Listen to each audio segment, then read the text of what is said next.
मध्य प्रदेश के सबसे बड़े संभावनाओं वाले शहर अगर इंदौर की बात करें तो आने वाले दिनों में जैसे जैसे रोशनी के त्यौहार की तारीख नज़दीक आ रही है, वैसे वैसे मध्य प्रदेश के इस शहर में विकास की रफ्तार को गति देने की कोशिशें तेज़ हो गई हैं। और आज हमारे साथ बात करने के लिए मौजूद हैं इंदौर के सम्मानीय सांसद श्री शंकर लालवानी जी। लालवानी जी, सबसे पहले बहुत बहुत स्वागत है। किस तरह से एक संकल्प आप लेने जा रहे हैं इस रोशनी के त्यौहार पर कि आने वाला जो दीपोत्सव का त्यौहार है, ये दीपावली विकास वाली इंदौर के लिए साबित होने वाली है? देखिए, सबसे पहले आने वाले दीपावली के त्यौहार पर आप सबको शुभकामनाएं जी, दर्शकों को। जी। और जिस प्रकार इंदौर बहुत तेज़ी से बढ़ रहा है, ये हमारा सौभाग्य है कि माननीय प्रधानमंत्री जी ने मन की बात में और फिर बाद में भी जी, इंदौर का जिक्र किया। बिल्कुल, बिल्कुल। और वो इसलिए क्या कि इंदौर की जनता जब कुछ तय करती है तो उस लक्ष्य को प्राप्त करने के लिए हमेशा आगे रहती है। जी, आने वाले दिनों में और भी सौगातें इंदौर को मिलेगी। हमने देखा जिस प्रकार फर्नीचर क्लस्टर अभी फाइनल हुआ है, जी, जी, बिल्कुल। और उसके बाद अब दूसरे क्लस्टर की तैयारी है। दूसरा क्लस्टर हो जाएगा, उसके बाद तीसरे क्लस्टर की तैयारी है। यही नहीं, आने वाले दिनों में लगभग 10 से ज़्यादा नई फ्लाइटें शुरू हो रही इंदौर से। बिल्कुल, बिल्कुल। तो इंदौर एक फुल फ्लैश में तेज़ी से आगे बढ़ रहा है। संभावना है कि ट्रेनों को लेकर भी जो कोविड में ट्रेनें बंद हो गई जी, थी जी। उसको भी चालू करेंगे। और उसके साथ साथ इंदौर से फतेहाबाद, इंदौर से उज्जैन जो ट्रेन ट्रेन है, है। जी, जी। उसका सफ़र हम वाया फतेहाबाद शुरू कर देंगे। शुरू हो जाएगा, जो जी, कि वर्षों पुरानी हमारी मांग थी। मांग है। तो ये कुछ ऐसे प्रोजेक्ट है जो आने वाले समय में शीघ्र पूरे। ये बात सही है कि हमने शाहजहाँ की फ़्लाइट हमने माननीय सिंधिया जी से पिछली बार जब मांगी थी, बिल्कुल। तब उन्होंने कहा था धन्यवाद देने आया हूं। मैंने कहा नहीं, धन्यवाद के साथ साथ और मांगने भी आया हूँ। जी, तो मैंने मांग रखी थी और उन्होंने पूरी की। माननीय सिंधिया जी को धन्यवाद, उन्होंने शाहजहाँ की फ़्लाइट प्रारंभ की। तो इंदौर में विकास के काम तेज़ी से बढ़ रहे हैं। आने वाले दिनों में मेट्रो को लेके हमने समीक्षा की है। जी, जी। और मुझे लगता है जब पिछली बार हमने मेट्रो की समीक्षा की थी तो उस समय हमने कहा था कि हम अब तेज़ी से काम करेंगे। और उस समय हमारे मीडिया साथियों का ये कहना था कि कई बार ऐसी बात हुई है लेकिन हुआ नहीं है। लेकिन हमने देखा कि अब काम तेज़ी से चल रहा है और आपने भी जी, महसूस किया जी, होगा। जी, जी, मैं स्वयं समीक्षा आज करके आया हूँ और हमने देखा कि किस प्रकार काम तेज़ी से हो रहा है। जी। और हमारा जो लक्ष्य है 2023-24 में मेट्रो को पूरा करने का, वो पूरा हो जाएगा। कुछ बातें ज़रूर है जो हम मेट्रो के अधिकारियों के साथ मैंने रखी है। बिल्कुल। खास करके एक फेज़ का काम तो चालू है, जी, जो कि लगभग खजराना चौराहे के पास में जो हमारा शहीद पार्क है वहाँ पूरा हो बिल्कुल। रहा है, आउटर सर्कल में। आउटर सर्कल जी, में। जी। दूस, दूसरा फेज़ का जो सुपर कॉरिडोर का काम है वो प्रारंभ होने जा रहा है। एक जो विषय है कि हम उसको एयरपोर्ट से कैसे कनेक्ट करें, जी, क्योंकि लोगों को एयरपोर्ट से कनेक्टिविटी मिलेगी तो ज़्यादा अच्छा रहेगा। बिल्कुल ठीक है। तीसरा जो हमारा मेन जो शहरी क्षेत्र में प्रोजेक्ट है, जी, उसको लेके हमने कहा है कि क्योंकि अब एक ये विषय है शहर की जनता के सामने कि कहाँ से एलिवेटेड है, ऊपर है, और कहाँ से अंडरग्राउंड है। बिल्कुल, बिल्कुल। इसको लेके ज़रूर थोड़ी बातें चल रही हैं। हमने कहा उसका निर्णय होना चाहिए, पर सबके साथ बैठ के होना चाहिए। और अधिकारी सब जनप्रतिनिधियों के साथ बैठेंगे। मैंने कहा उपचुनाव के बाद इसको लेके भी बात हो रही है। बिल्कुल। चिकित्सा के क्षेत्र में हम देख रहे हैं कि सुपर स्पेशलिटी हॉस्पिटल की तैयारी लगभग पूर्ण है और दिवाली के बाद सुपर स्पेशलिटी हॉस्पिटल शुरू हो जाएगा। बिल्कुल। इसके साथ साथ ग्रेटर कैलाश के सामने आँखों का हॉस्पिटल है, इसकी शुरुआत। उसकी भी शुरुआत आने वाले 1 महीने में हो जाएगी। जी, और मुझे लगता है कि उसमें मध्य प्रदेश का ये सरकारी शासकीय स्तर पर सबसे बड़ा हॉस्पिटल आँखों का रहेगा। जो हमारा बच्चों का हॉस्पिटल है चाचा नेहरू, जी, जी। उसमें हमने केंद्र सरकार से मांग की थी कि इसमें जिस प्रकार सुपर स्पेशलिस्ट बना है, बच्चों का भी सुपर स्पेशलिस्ट बनना चाहिए। बिल्कुल। मुझे बताते हुए खुशी है कि 5 करोड़ रुपए केंद्र सरकार ने इसके लिए मेडिकल कॉलेज को सैंक्शन। जी, दिए हैं, वो चाचा नेहरू हॉस्पिटल के लिए। बिल्कुल। तो 5 करोड़ में हम उसका जीर्णोद्धार। जीर्णोद्धार भी करेंगे जी, और उसका जो ओटी है वो भी बनाएंगे। तो मुझे लगता है अच्छी अच्छी सौगातें इंदौर को मिलने वाली है। बिल्कुल ठीक बात। चलिए, कहा जा सकता है कि विकास की आतिशबाजी भी है और ये जो दीपावली है ये खासतौर पर इंदौर के लिए, इंदौर के नागरिकों के लिए एक विकास वाली दीपावली साबित होने वाली है। कुछ ऐसा दावा है इंदौर के सांसद श्री शंकर लालवानी जी का। शंकर भैया, आगे बढ़ते हैं। पिछले दिनों हमने देखा कि आपने मध्य प्रदेश को सड़कें दिलाने में जो है एक तरह से कहा जा सकता है विकास का एक ऐसा ड्रीम प्लान साझा किया और जिसमें खुद केंद्रीय मंत्री नितिन गडकरी जी ने भी मंच से आपकी तारीफ की। किस तरह से लगता है कि आने वाले दिनों में ये मूर्त रूप लेंगी, क्योंकि जो सैंक्शन हो जाती हैं योजनाएं कागजों से, वो जब जमीन पर धरातल पर आती हैं तो वक्त बहुत लग जाता है उसको कैसे अमली जामा पहनाने में आप लगातार लगे हैं, और कितना बड़ा एक सड़कों का नेटवर्क, एक विकास का जाल जो है इस सड़कों के जरिए तैयार हो पाएगा मध्य प्रदेश में, और इंदौर के खाते में क्या कुछ आने वाला है बहुत जल्द? देखिए, सड़कों की जहाँ तक बात करें, खास करके हम अगर शुरुआत करें खंडवा रोड की, जी, जी। तो भौरकुआ चौराहे से तेजाजी नगर तक नगर निगम को बनाना है। हुँ, उसकी प्लानिंग पिछले दिनों हमने दौरा भी किया था, नगर बिल्कुल, निगम के बिल्कुल। अधिकारी साथ बैठे हुए थे। वो नगर निगम को काम प्रारंभ करना है। तेजाजी नगर से आगे का जो है वो 3 पैकेज में काम है, जी। और आगे के 2 पैकेज के काम प्रारंभ हो गए हैं, हुँ, जो माननीय नितिन गडकरी ने घोषणा की थी। और अभी जी। मैं जब चुनाव में खंडवा दौरे पे जाता हूँ तो देखता हूँ कि काम शुरू हुआ है। हुँ, एक जो सेक्शन है जो हमारा तेजाजी नगर से लेकर सनावद होते हुए जाता है, हुँ, उसमें 2 बातें हैं। हुँ, एक तो हमारे फॉरेस्ट का क्लियरेंस, बिल्कुल। और दूसरा लैंड एक्विजिशन का इशू है। हुँ, और उन केंद्र सरकार ने पूरा पैसा शासन को दे दिया है, हुँ, और प्रदेश सरकार के जो अधिकारी हैं उस मुआवजे को बांट रहे हैं। जी, तेज़ी से वो मुआवजा बट रहा है, जी। और मुझे लगता है जैसे ही लैंड एक्विजिशन हो जाएगा, हुँ, क्योंकि अब सड़क जो बनेगी 6 लेन बनेगी। बिल्कुल। जिस प्रकार हम सुपर कॉरिडोर देख रहे हैं, जिस प्रकार हम बाईपास देख रहे हैं, इस हुँ, प्रकार की चौड़ी सड़क बिल्कुल, बनेगी, जी। तो उसमें मुझे लगता है कि लैंड के जो एक्विजिशन है वो है। फॉरेस्ट का क्लियरेंस हमारी संभावना है पूरी। कल ही माननीय प्रधानमंत्री जी ने सभी विभागों के मंत्री को लेकर एक नया रोड मैप आयाम तैयार किया। रोड मैप तैयार किया, हाँ, जी। कि किसी भी विभाग के कारण दूसरे विभाग के काम में देरी न हो, और सबका आपस में कोऑर्डिनेशन हो। हुँ, हुँ, और उसी तर्ज पे हमने वन विभाग से एनओसी मिल जाएगी, पर उसमें टनल बन रही है। हुँ, बहुत सारे हजारों पेड़ बच जाएंगे, हुँ, और जो ग्रेडियंट है वो भी कम हो जाएगा, आपको घाट उतरना चढ़ना नहीं पड़ेगा। तो 2 टनलें बनने बड़ी भाई, और उसके आगे जो हमारा जी, मोटक्का पुल है नर्मदा बिल्कुल, वाला, बिल्कुल। उसको एक अच्छा सुंदर पिकनिक स्पॉट के रूप में, डेवलप धार्मिक जी, के रूप में भी डेवलप करने का वैसा विचार है, ताकि लोग, बहुत सारे लोग जब नर्मदा के दर्शन करने जाते हैं उनको नीचे घाट पे उतरना पड़ता है। ये हो सकता है कि हम पुल के साइड में पार्किंग कर लें, और वहाँ दोनों ओर, ब्रिज के दोनों ओर प्लेटफॉर्म बना दें। वहाँ लोग खड़े रह के पूजा अर्चना कर सकते हैं, देख सकते हैं। एक अच्छा मनोरम दृश्य हो सकता है, उसकी भी तैयारी चल रही है। मुझे लगता है इस रोड में आने वाले 2 वर्षों में, बिल्कुल। मैं हाल ही में खंडवा जब जा रहा था तो उधर से तो काम भी शुरू हो गया है। तो 2 वर्षों में ये काम लगभग पूरा होगा, मूर्त रूप होकर मूर्त दिखने रूप लगेगा। दिखने लगेगा। जी, जी। अगर हम यहाँ से बात करें, इंदौर से अहमदाबाद लगभग रोड बन गया था, जी, जी। लेकिन एक मछलिया घाट करके आता है, वो पोर्शन रह गया था किसी कारण से। हुँ, अभी माननीय नितिन गडकरी जी आए थे, उन्होंने उसकी स्वीकृति दी, और उसका भी काम टेंडर तेज़ी होकर से। शुरू होने वाला है कुछ ही दिनों में। हुँ, इंदौर से नागपुर वाला जो रोड है, बैतूल जिसको बोल जी, कहते जी, हैं, जी। वो हमारा बेस प्राइस की यहाँ से वो शुरू होगा, हुँ, और करनावत पे जाके इस रोड पे जाके मिलेगा। हुँ, और उस रोड से भी मुझे लगता है लैंड एक्विजिशन की कार्रवाई चल रही है। आगे का जो पैकेज है हुँ, उसके टेंडर हो गए, हुँ, उसमें काम चल रहा है। हुँ। तो चाहे मतलब पूर्व, पश्चिम, नागपुर, उत्तर, दक्षिण चारों दिशाओं बिल्कुल को जो है बिल्कुल। अपने और विकास से उल्टा जोड़ना है। हमने ये भी कहा है कि हमको जयपुर की कनेक्टिविटी अच्छी नहीं है, जी, जी। हमको वाया कोटा उससे जाना पड़ता है। जाना तो पड़ता है। उन्होंने एक नया रूट जो हम चाह रहे थे, हुँ, उसका भी उन्होंने निर्णय लिया कि उज्जैन से झालावाड़, क्योंकि इंदौर से उज्जैन बना हुआ है, बिल्कुल। और झालावाड़ से जयपुर बना हुआ है। हुँ, तो उज्जैन झालावाड़ अगर बन जाता है तो हम सीधे जयपुर, जयपुर से अगर उससे चाहें तो हम डिस्टेंस भी कम होगा। कम भी होगा, दिल्ली भी जा सकते हैं। हुँ, तो उसकी भी स्वीकृति हो गई। तो एक इंफ्रास्ट्रक्चर के मामले में अब इंदौर कनेक्टिविटी के मामले में बहुत अच्छा है, और उसी का कारण है कि यहाँ लॉजिस्टिक हब की बड़ी बड़ी बिल्कुल। कंपनियां आ रही है, और लॉजिस्टिक हब यहाँ शुरू होने वाला है। चलिए, बड़ी बात है, सड़कों का जाल भी बिछ रहा है, और आने वाले दिनों में जो पिछले दिनों घोषणाएं हुई थी वो ज़मीनी धरातल पर रफ्तार पकड़ती भी नजर आएंगी, ऐसा कहना है सांसद जी का। सांसद जी, सड़कों की बात निकली तो मेरे जहन में वो गड्ढों की कहानी फिर याद आ रही है, जिसकी वजह से कई हादसे हुए।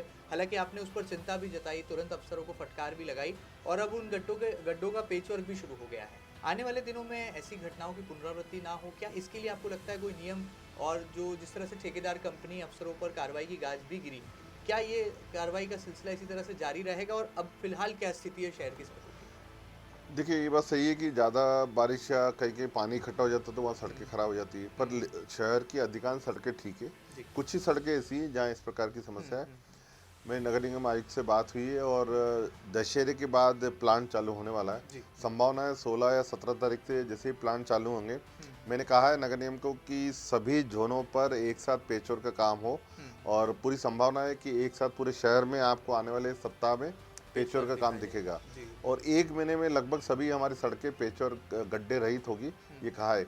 आने वाले दिनों में हम ये मास्टर प्लान बना रहे हैं हुँ, कि पानी रुके नहीं, उसके लिए स्टॉर्म वाटर ड्रेन का एक मास्टर प्लान होना चाहिए, ताकि सड़कें खराब ना हो। हुँ, और उसके लिए आगे हम विचार कर रहे हैं, और मुझे लगता है कि इसमें जब सरफेस ड्रेन का सॉल्यूशन हो जाएगा तो ये पानी रुकने की और गड्ढे की समस्या हल हो जाएगी। हुँ। एक राजनीतिक सवाल मेरे जहन में है कि जब जब हम कोई बड़े विकास के काम करते हैं तो राजनीतिक समीकरणों का भी जो है अंक गणित सामने आता है, गुणा भाग लोग लगाने लगते हैं। एक दौर था जब ताई और भाई की चर्चाएं होती थी, लेकिन आजकल जो है आप जैसे विकास पुरुष सांसद की चर्चाएं होती हैं। किस तरह से कर पाते हैं और कहीं कोई ऐसी आलोचना या अवरोध तो नहीं रास्ते में आते हैं राजनीतिक तौर पर, अगर हम उसको महसूस कर पाते हैं, देख पाते हैं? देखिए, ये मेरा सौभाग्य है कि मैं आदरणीय ताई जी के साथ काम किया, आदरणीय कैलाश जी के साथ काम किया। तो दोनों के अनुभव का लाभ मुझे मिलता है और दोनों के मार्गदर्शन लेकर ही मैं आगे बढ़ रहा हूँ। तो शहर के विकास में दोनों का मार्गदर्शन है और हम सब साथ में विकास की बात करते हैं। कहीं राजनीति रुकावट नहीं है और उनका सहयोग ही मिलता है। ऐसे आपको डिसीजन मेकर के तौर पर भी देखा जाता है, जब जब इंदौर में चुनौतीपूर्ण हालात होते हैं, चाहे कोविड की बात कर लें, कोरोना के विपरीत हालातों में भी आप ग्राउंड पर रहे, ग्राउंड जीरो पर रहे, पारिवारिक रूप से विपरीत परिस्थितियों का सामना भी किया और उस संकट से निकल कर के जनता की सेवा भी करी। किस तरह से इसको जीते हैं, कैसा अनुभव आपको आता है? सांसद बनने के पहले का परिदृश्य कुछ और था और सांसद जैसी बड़ी जिम्मेदारी जब आपके कंधों पर आई और ऐसे विपरीत हालात पैदा हो गए, कैसे निकल पाए और कैसे इस जंग को जीता?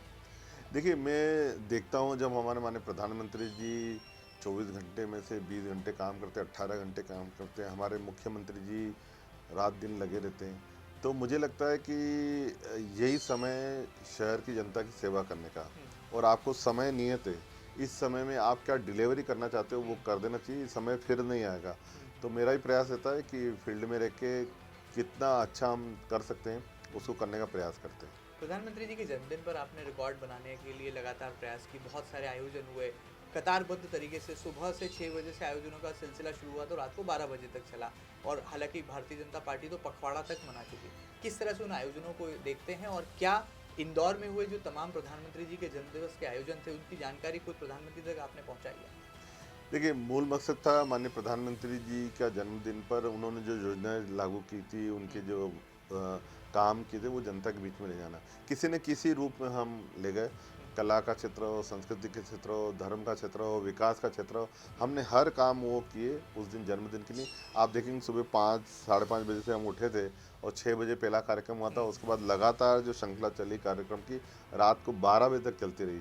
तो ये इंदौर है, ये इंदौर उत्सव प्रेमी इंदौर है। और जब हम कुछ माननीय प्रधानमंत्री जी के लिए जो देश के लिए इतना कर रहे हैं, इस देश को विश्व में ऐसे मुकाम पर पहुंचाया कि जो ये देश कहीं नीचे की गिनती में आता था विश्व के पायदान पे, आज अग्रणी स्थिति में खड़ा कर दिया। तो ये हमारे लिए गौरव की बात है कि हमको ऐसे प्रधानमंत्री मिले और उनका जन्मदिन तो धूमधाम से मनाना ही है। जैसे कांग्रेस बार बार, जैसे महंगाई का मुद्दा है, एक देश में ज्वलंत मुद्दा देखा जाता है, पेट्रोल डीजल के दाम हैं, प्रधानमंत्री की आलोचना भी विपक्ष करता है। हालांकि विपक्ष को जो भूमिका अदा करना चाहिए उसमें मजबूती कम होती है, मजबूरी ज़्यादा नजर आती है। आप क्या महसूस करते हैं, क्या ये मुद्दे प्रधानमंत्री के व्यक्तित्व के सामने बौने हो गए? देखिए, ये बात मैंने अभी जब खंडवा में चुनाव में था, तो मुझे एक ग्रामीण जो इतना पढ़ा लिखा नहीं था और बुजुर्ग था, और उसने जब हम बोले उसके पहले वो अपनी बात रखते हैं, तो उसने कहा वो एक समय था जब मेरे घर में एक मोटरसाइकिल भी नहीं रहती थी, बैलगाड़ी हुआ करती थी और मैं खेतीबाड़ी इसी खेतीबाड़ी में करता था। आज इसी खेतीबाड़ी में मेरे घर ट्रैक्टर है, मेरे घर कार है और मैं संपन्न हूँ। तो किसान जब इतना संपन्न हुआ है तो बाकी लोग भी संपन्न हुएंगे। उनका कहना है कि जब मैं सोयाबीन जब बेचता था तो सोयाबीन 400-500 रुपये क्विंटल में बेचता था, आज 7,000, 8,000, 9,000 क्विंटल में बेच रहा हूँ। तो डीजल पेट्रोल के भाव तो 100 रुपये हुए, पर मेरे सोयाबीन के भाव तो कई गुना बढ़े हैं। तो आप उस कंपेयर करो कि उस मान से उसको इनकम कितनी हो रही है। और ये अंतर्राष्ट्रीय स्तर पे बाजार पे जो पेट्रोल और डीजल के भाव रहते हैं उनके ऊपर निर्भर रहता है। फिर भी गांव का किसान बहुत खुशहाल है, उसको न पेट्रोल की इसकी चिंता है, न डीजल की इतनी चिंता है। उसको सिर्फ ये है कि उसके खेत में जो उगने वाला अनाज है उसका दाम बराबर मिल रहा है, ये उसके लिए खुश है। जैसे किस तरह से देखते हैं, अगर हम इंदौर के संसदीय क्षेत्र की बात करें, विकास के लिए आप लगातार काम कर रहे हैं, प्रबंधन में आप आगे देखे जाते हैं, प्रशासनिक रूप से तालमेल सामंजस्य बिठाने में आपको आगे देखा जाता है, डिसीजन मेकर आप हैं, कांग्रेस की आलोचना को कोई स्थान देते हैं अपने राजनीतिक जीवन में? हालांकि कांग्रेस का कोई चेहरा आपको कम्पीट करता तो नजर नहीं आता, लेकिन क्या कांग्रेस के बयानों का आप पर कोई फर्क पड़ता है? देखिए, एक विरोध के लिए विरोध करना उसका असर नहीं पड़ता। अगर कोई विरोध सुझाव के रूप में रहता है कि शहर की बेहतरी के लिए, तो हम उसका स्वागत करते हैं। अगर कांग्रेस के पास शहर के विकास के लिए कुछ मुद्दे होंगे और कभी कभी वो देते हैं, अगर विकास के मामले में अगर वो कुछ मुद्दे बताएंगे तो हम जरूर साथ देंगे। बाकी सिर्फ विरोध करना, राजनीति करना, उस पर कोई असर नहीं पड़ता है। गुस्सा आता है कि कभी कोई कांग्रेसियों पर जब पुतला जला देते हैं आपका या किसी कारणवश नहीं, विरोध मेरा जला? तो अभी तक पुतला नहीं जला है, पर मुझे गुस्सा इसलिए नहीं आता है कि अभी उनके पास कुछ काम नहीं है और वो कभी विकास की बात करते ही नहीं हैं। और मुझे लगता है कि उनके ऊपर से लेके नीचे तक लोग जो वो फेसबुक ट्विटर पे ही रहते हैं, उनको जनता के बीच में जाना चाहिए, जनता के सुख दुख में खड़ा रहना चाहिए, तभी उनका जनता साथ देगी। वो ना जनता के बीच में रहते हैं और जब ऐसा मौका आता है तब बयान देते हैं या कुछ प्रदर्शन करते हैं। जैसे कांग्रेस के एक नेता हैं, पूर्व मंत्री हैं सज्जन सिंह वर्मा, वो आपको लेकर अक्सर नाराज रहते हैं। वो कहते हैं कि आप चिट्ठी वाले सांसद हैं। उनके इस आरोप को कभी आप खारिज क्यों नहीं करते हैं? देखिए, मुझे ये बताया कि अगर हम कुछ मांग करते हैं और लगातार मैं केंद्रीय मंत्री से लगातार पत्राचार करता रहता हूँ, चिट्ठी लिखता रहता हूँ। कोई भी आप अगर प्रस्ताव शहर के विकास के लिए बात करेंगे तो ओरली तो नहीं करेंगे, आप उनसे मांग करेंगे तो लिख के ही करेंगे। और मुझे लगता है अगर वो मंत्री रह चुके हैं, उन्होंने भी कहीं किसी केंद्रीय मंत्री से बात की होगी, मुख्यमंत्री से बात की होगी, तो बातचीत से तो नहीं हुआ, उन्होंने पत्र लिखा होगा कि हमें ये सड़क बनाना है, ये ब्रिज बनाना है। सिर्फ बोलने से तो काम नहीं होता, तो प्रस्ताव बनने के लिए पत्र चाहिए, प्रस्ताव बनने के लिए कार्रवाई करने के लिए चाहिए। तो पत्र लिखने में अगर काम होता है जनता का, तो मैं उनकी आलोचना का स्वागत करता हूँ। मतलब आप उनकी आलोचना से आपको शक्ति मिलती है और आप ज़्यादा जो है मैं और ज़्यादा पत्र लिख रहा हूँ और मैं लगातार पत्र लिखते रहता हूँ, उसका जवाब भी आता है। और मुझे लगता है मैंने बहुत सारे से पत्र लिखे जो कि प्रोसेस में शहर के विकास के लिए। कीर्तिमान भी बनेगा आने वाले दिनों में। नहीं, देखो मैं जो पत्र लिखता हूँ उसका कहीं ना कहीं केंद्र सरकार एक्नॉलेजमेंट लेती है। चाहे मैंने शहर के विकास की बात हो या शहर में स्वच्छता को लेकर मैंने पत्र माननीय प्रधानमंत्री जी को लिखा था कि बहुत सारे यहाँ शहर के दूसरे शहर के लोग स्वच्छता को काम देखने आते हैं, क्यों ना हम एक ट्रेनिंग इंस्टीट्यूट यहाँ बनाए। मुझे बताते हुए खुशी है कि केंद्र सरकार ने उसको एक्नॉलेज किया और अब हम और IIM मिलकर, यानी नगर निगम और IIM मिलकर, शहरी विकास मंत्रालय केंद्र, तीनों मिलकर एक MOU की तैयारी चल रही। और सिटी अब एक्सीलेंट हम बना रहे हैं। हम पूरे देश में स्वच्छता कैसे हो उसकी सिखाएंगे यहाँ पर। तो ये जब हमने पत्र लिखा तभी तो कार्रवाई हुई। अब वो न कुछ पत्र लिखते, न कुछ कार्रवाई करते, न विकास की बात करते, विरोध के लिए विरोध करते। चलिए आगे बढ़ते हैं। उपचुनाव में आपको देखा गया तो बड़े देसी अंदाज में आप नजर आए। ग्रामीणों के बीच चौपाल भी आपने लगाई, खाट पर चर्चा भी की, चाय पर चर्चा भी की, कुर्ता पजामा पहने आप नजर आए, ग्रामीणों के बीच में अंगोछा पहनकर पहुंच गए। किस तरह से ग्रामीणों के बीच में आप भारतीय जनता पार्टी को देखते हैं और क्या ये उपचुनाव आपकी सरकार के लिए, आपकी पार्टी के लिए क्या कोई अग्नि परीक्षा है? देखिए, जब हम जिस क्षेत्र में जाते हैं उस परिवेश में रहते हैं तो उसके वातावरण के हिसाब से उनके बीच में रहते हैं। उनको लगना चाहिए हमारा कार्यकर्ता है, हमारा नेता हमारे बीच में आया है। तो एक तो सरल सहज होने के कारण उनसे हर ग्रामीणों के साथ, आदिवासी हो, ग्रामीण हो, ऐसी। मैंने तो कल एक आदिवासी के घर दिन का भोजन किया और शाम को एक अनुसूचित जाति वाल्मीकि समाज के व्यक्ति थे, उनके बीच में भोजन किया और हमने सबने किया। तो एक वातावरण ऐसा है कि वहाँ लोग, स्वर्गीय नंदू भैया ने जो काम किए उसके प्रति उनको बहुत ही श्रद्धा है और बहुत सारे विकास के काम किए भी उन्होंने। जो जब मैं पूरे खंडवा को देखता हूँ तो जिस प्रकार इरिगेशन को लेके वहाँ बहुत सारे काम हुए, हॉस्टल खुले, हॉस्पिटल खुले, मेडिकल कॉलेज खुले। तो एक ना पिछले कुछ वर्षों में जिस प्रकार तेज़ी से खंडवा में विकास हुआ है और वहाँ की जनता खुश है कि पहले का खंडवा और अब की खंडवा में, पहले खंडवा वाले पूरे निर्भर रहते थे इंदौर पर।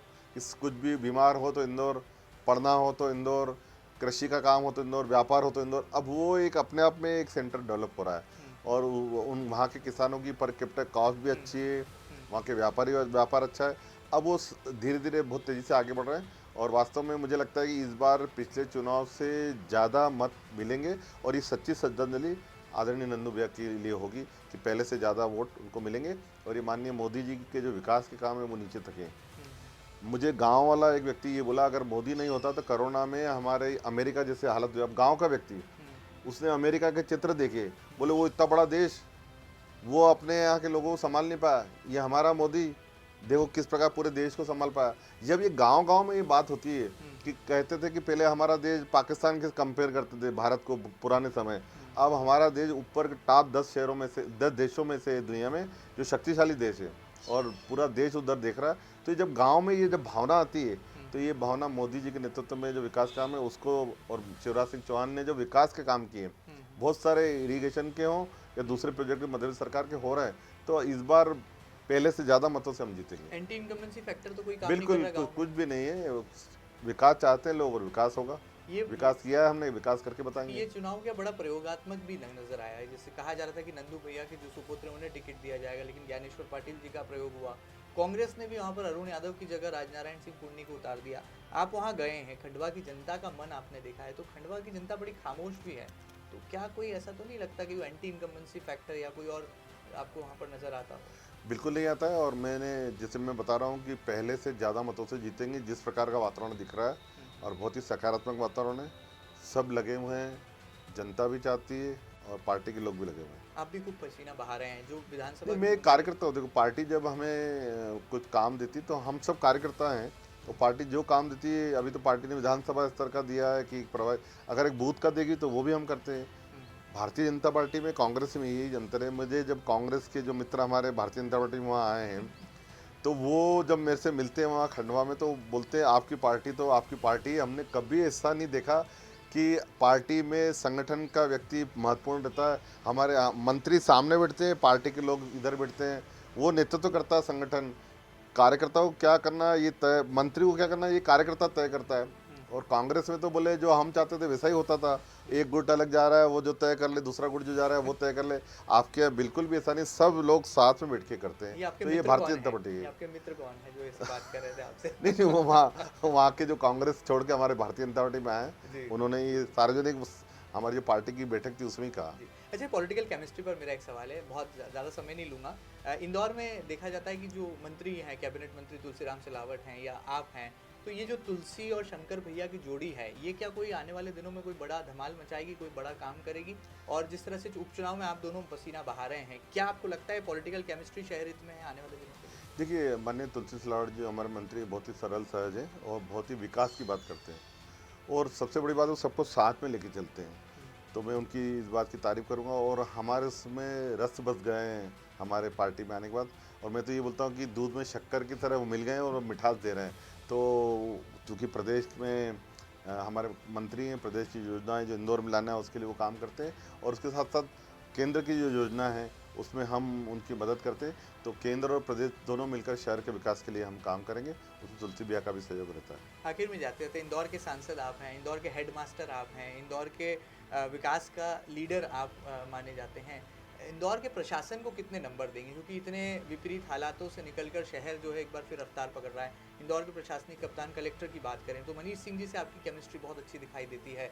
जब जब कोई बड़ा फैसला लेना होता है तो निडर होकर, निर्भीक होकर शहर हित में फैसले आप लोग मिलकर के लेते हैं। कितने नंबर आप उनके प्रशासनिक दक्षता को देते हैं बतौर सांसद? देखिए, प्रशासनिक अधिकारी शहर हित में जो भी बात करते हैं हम पूरा उनका साथ देते हैं, और अभी तक दिया भी है और आगे भी देते रहेंगे, क्योंकि जो भी शहर हित की बात होगी हम उनके साथ हैं। और मुझे लगता है अभी तक जो काम इंदौर में हुए हैं, इतने विपरीत परिस्थितियों में काम हुए हैं, चाहे कोविड हो, अन्य विषय हो, उसमें उन्होंने जिस प्रकार से काम किया है, और वो मुझे लगता है एक्सीलेंट काम रहा है, और हम भी उनके साथ हैं, क्योंकि हम सबकी सामूहिक जवाबदारी है शहर की जनता की सेवा करना, और उसमें वो प्रशासन का रोल अदा करते हैं, हम जनप्रतिनिधि का। दोनों का सामंजस्य रहेगा तो शहर विकास में तेजी से आगे बढ़ेगा। म्युनिसिपल कॉर्पोरेशन में भी अच्छा काम हो रहा है, निगम आयुक्त महोदय अच्छा काम कर रही हैं, आपकी तरफ से कितने नंबर उनके लिए? मैं बोल रहा हूँ एक्सीलेंट काम कर रहे हैं, और जब भी हमने शहर के विकास की बात कहते हैं, कभी उन्होंने किसी बात के लिए मना नहीं कहा। उनके बताए हुए जो शहर के काम है, कभी भी उन्होंने उसमें किंतु परंतु नहीं किया, और तेज़ी से वो काम कर भी रही हैं। और अगर हम सब साथ में मिलकर उनका सहयोग करेंगे तो और तेज़ी से वो काम करेंगे। आखिर में जाते थे, विजयादशमी का पर्व है, एक बड़ा पवित्र त्यौहार है। कहा जाता है कि बुराई पर अच्छाई की जीत का प्रतीक भी है, और आने वाले दिनों में उजाले का पर्व जो है, दीपावली भी करीब है। क्या संदेश होगा इंदौर के सम्मानीय सांसद जी का इंदौर की जनता के लिए और मध्य प्रदेश के लिए आने वाले दिनों में? क्या कुछ इंदौर की जो दिवाली है ये संकल्प लेकर आने वाली है, और कैसे विकास की दिवाली कही जाने वाली है? देखिए, देश में इंदौर की हमेशा चर्चा होती है, और हम स्वच्छता में हमेशा लगातार 4 बार नंबर 1 आए, पूरी संभावना है कि 5वीं बार भी आए जी। अब माननीय मोदी जी ने 2 अक्टूबर को जो स्वच्छता का दूसरा प्रोग्राम शुरू किया है, और उसके नाम के अनुसार हम काम शुरू करने वाले हैं, और मुझे लगता है उसमें नगर निगम, जिला प्रशासन, सभी जनप्रतिनिधि और खास करके जनता, इनका अगर साथ रहेगा तो जो स्वच्छता का दूसरा अभियान है वो उसमें भी इंदौर नंबर 1 आएगा और उसमें मुझे लगता है जनता का साथ चाहिए। हमेशा इंदौर ने साथ दिया है और नंबर 1 की उनकी कल्पना है, तो आने वाले दिनों में भी हम हर क्षेत्र में नंबर 1 रहे जनता के साथ। बहुत बहुत शुक्रिया। तो आप थे इंदौर के सांसद सम्मानीय श्री शंकर लालवानी जी। नाम के अनुरूप भोले भी हैं और नीलकंठ की भांति उनका स्वरूप फिलहाल नज़र भी आ रहा है, और कहा यह जा सकता है कि ये जो त्रिशक्ति है, ये ही शायद एक वजह है कि इंदौर के संसदीय क्षेत्र में जो विकास की रफ्तार इन दिनों दिखाई दे रही है, उसके पीछे वजह एक अच्छे नेतृत्वकर्ता की भी है, और जिस तरह से लगातार वो विकास की एक्सप्रेस को आगे बढ़ा रहे हैं, उम्मीद की जा सकती है कि साल 2021 जाते जाते कोरोना काल की समाप्ति के साथ साथ विकास वाली दीपावली लेकर आएगा, और आने वाले दिनों में इंदौर जो है न केवल भारत बल्कि विश्व के नक्शे में अपनी एक अनुपम पहचान बना पाएगा। फिलहाल एमपी न्यूज़ के इस खास सेगमेंट में इतना ही। ताज़ा तरीन खबरों के लिए लगातार बने रहें आपके अपने न्यूज़ चैनल एमपी न्यूज़ के साथ। फिलहाल दीजिए इजाज़त, नमस्कार।